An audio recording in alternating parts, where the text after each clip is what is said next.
Hello बच्चों। तो आज हम रेडियस के ऊपर एक प्रॉब्लम करने वाले हैं और अच्छी प्रॉब्लम है। इसके अंदर मैंने दो तीन छोटे छोटे क्वेश्चंस रखे हुए हैं ताकि आपका कॉन्सेप्ट थोड़ा सा बिल्डअप हो जाए। तो बोर्स एटॉमिक मॉडल के अंदर बच्चों रेडियस का फॉर्मूला हमें पता था और बोर साहब ने बताया था कि हर एक सेल की या हर एक ऑर्बिट की जो रेडियस होती है वो फिक्स होती है या कांस्टेंट होती है। एक फॉर्मूला दे दिया था उन्होंने। क्या दिया था बच्चों? ये हमें सबको पता होना चाहिए। तो R n is equal to 0.529 n square upon Z. और ये बच्चों किस में था? एंगस्ट्रॉम में था। अब एंगस्ट्रॉम हमें पता है कितना होता है, 10⁻⁻10 मीटर। तो R n is equal to 0.529 n square upon Z और ये 10⁻⁻10 होता है मीटर में। अच्छा, हमारा आंसर सेंटीमीटर में, तो इसका फॉर्मूला बन जाएगा कितना? 0.529 10⁻⁻8 एन स्क्वायर अपॉन में जेड। ये हो गया बच्चों हमारा फॉर्मूला किसमें? सेंटीमीटर में। अब क्वेश्चन क्या पूछ रहा है? ये तो हमने बच्चों फॉर्मूला बना लिया। क्वेश्चन क्या पूछ रहा है? तो distance of separation between the third and second orbit in hydrogen atom. Third और सेकेंड ऑर्बिट तो बड़ा आसान है बच्चों। थर्ड ऑर्बिट का डिस्टेंस निकाल लो, सेकेंड ऑर्बिट का डिस्टेंस निकाल लो, माइनस कर दो तो डिस्टेंस बोलेगा सेपरेशन का। जैसे ये बोलना चाह रहा है, ये न्यूक्लियस, ये पहली सेल, ये दूसरी सेल और ये तीसरी सेल। दूसरी सेल और तीसरी सेल के बीच के डिस्टेंस को ये बोलना चाह रहा है, कितना होगा ये बता दो आप। तो दूसरी सेल और तीसरी सेल के बीच का मतलब दूसरी सेल और तीसरी सेल के बीच के डिस्टेंस की बात कर रहा है। तो बच्चों कर लेते हैं, बड़ा आसान प्रॉब्लम है। R3 हो गया कितना? R3 हो गया 0.529 और 3 का स्क्वायर इंटू 9 या 3 का स्क्वायर, चलो 9 कर लेते हैं।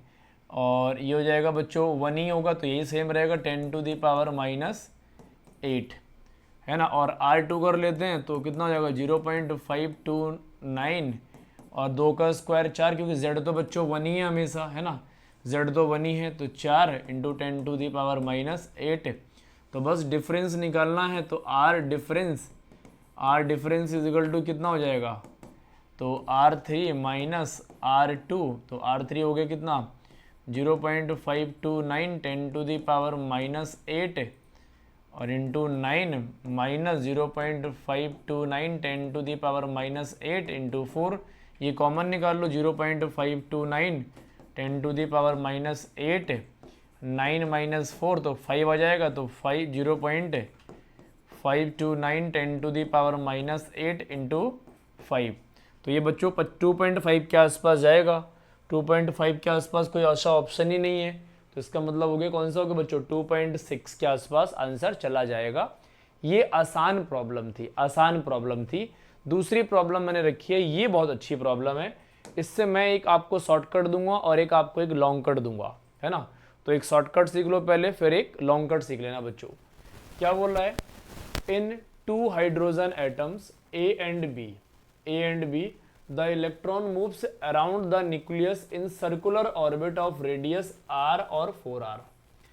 इलेक्ट्रॉन जो मूव करते हैं न्यूक्लियस के चारों तरफ, उसका एक का रेडियस है r और एक का रेडियस है 4r। मतलब एक पहली सेल में, एक चौथी सेल में है, r और 4r रिस्पेक्टिवली, ठीक है। The ratio of time taken by them to revolve one complete revolution. मतलब जो पहली सेल है और जो चौथी सेल है, उन दोनों के बीच का टाइम का रेशियो चाहिए कि भैया कितना टाइम डिफरेंस रहेगा दोनों को कंप्लीट करने में। पहली वाली सेल और चौथे वाली सेल के टाइम का रेशियो चाहिए बच्चों, टाइम का रेशियो, कि पहली वाली सेल और चौथी वाली सेल के बीच में कितना टाइम डिफरेंस है। क्योंकि बच्चों पहले का रेडियस r दे दिया, दूसरे का रेडियस 4r दे दिया। तो बच्चों हम जानते हैं, क्या जानते हैं? v is equal to 1 upon inversely proportional to radius होता है वेलोसिटी। तो वेलोसिटी 1 अपॉन में वेलोसिटी 2, ये r2 अपॉन में r1 हो गया। इनवर्स का रिलेशन है। r2 दे रखा है 4r, कितना दे रखा बच्चों? 4r। तो यहाँ हमने 4r पुट कर दिया और यहाँ हमने r पुट कर दिया, r से r गया। तो v1 अपॉन में v2 का रेशियो आ गया 2:1। बच्चों ये भी पूछ सकता था आपसे, इसलिए मैंने इस फॉर्मूले से करा। एक दूसरा फॉर्मूला भी बताऊंगा आपको। तो रेडियस का रेशियो देखिए, वेलोसिटी का रेशियो पूछ सकता था बच्चों। तो ध्यान रखेंगे इनवर्स का रिलेशन होता है। एक तो क्वेश्चन आपको ये समझ में आ गया यहाँ से एक तो हमारा ये फ्रेम हो जाएगा। दूसरा बच्चों देखो क्या होता है, हमें पता है सरकमफ्रेंस क्या होता है, 2πr होता है। तो आर की वैल्यू बच्चों कितनी पुट कर दी हमने, आर ही था, एक में 4r था, तो ये सरकमफ्रेंस C1 हो गया और ये सरकमफ्रेंस C2 हो गया। 2πr था यहाँ पे बच्चों, r की वैल्यू हमने 4r पुट कर दी, तो ये 8πr हो गया। ये हो गया 2π इंटू 4r, तो ये हो गया 8πr, ये सरकमफ्रेंस हो गया। हमें पता है बच्चों स्पीड इज इक्वल टू क्या होता है, डिस्टेंस अपॉन टाइम होता है। क्या होता है, स्पीड इज इक्वल टू होता है बच्चों distance upon time. Speed is equal to distance upon time, और टाइम इज इक्वल टू क्या हो जाएगा बच्चों, डिस्टेंस अपॉन स्पीड। तो टाइम इज इक्वल टू हो गया डिस्टेंस अपॉन स्पीड। डिस्टेंस कितना हो गया पूरा बच्चों, सरकमफ्रेंस ही तो हो गया है, तो सरकमफ्रेंस अपॉन में v1, दिस अपॉन में दिस, तो t1 अपॉन में t2 आ गया हमारा। सरकमफ्रेंस 1 अपॉन में 2, v2 अपॉन v1, ये सरकमफ्रेंस था 2πr और ये था 8πr, तो πr से πr गया, ये v2 अपॉन v1 चाहिए। यहाँ हमारा v1 अपॉन v2 था बच्चों, तो v2 अपॉन v1 करोगे तो 1/2 हो जाएगा, तो ये 1/2 पुट कर दिया, तो यहाँ से 2 से 2 गायब हो गया, तो ये आ गया बच्चों 1/8 आ गया। तो T1 और T2 का रेशियो जो आएगा बच्चों वो कितना आएगा, 1:8 आएगा। ये तो मैंने वेलोसिटी के फॉर्मूले से बता दिया, बच्चों वाला formula speed is equal to distance upon time. एक और काम कर सकते हो बच्चों, टाइम का रिलेशन डायरेक्ट याद रखो, Tn directly proportional to n cube, Tn is directly proportional to n cube. तो Tn 1 की वैल्यू होगी तो 1 का क्यूब कितना हो गया 1, और ये पहली सेल का हो गया, और T4 सेल का हो गया 3 का क्यूब, कितना हो गया 2 का क्यूब। क्योंकि बच्चों सेकंड आर रेडियस दे रखा बच्चों, कितना सेकंड सेल दे रखा है, तो हमें टाइम चाहिए था, कितना चाहिए बच्चों, टाइम चाहिए। तो 2 दूनी 4 दूनी 8, तो 1 का क्यूब हो गया 1/8 है ना। T1 अपॉन में T2 इज इक्वल टू 1/8 आ गया।